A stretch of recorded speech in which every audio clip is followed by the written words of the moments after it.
જય માતાજી મિત્રો। તો આ આપણી ચેનલ છે, લાઈક કરો, શેર કરો અને સબસ્ક્રાઈબ કરો।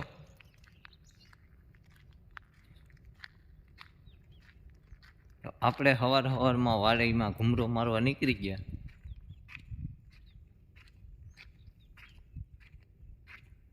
આ છે આપણી માંડવી।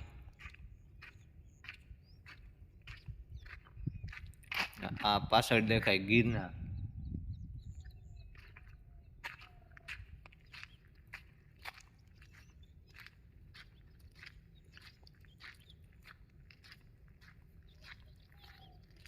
થોડો ઘણો વરસાદ થયો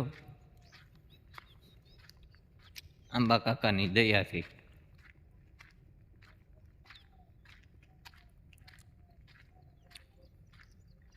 ચાલો, જય માતાજી।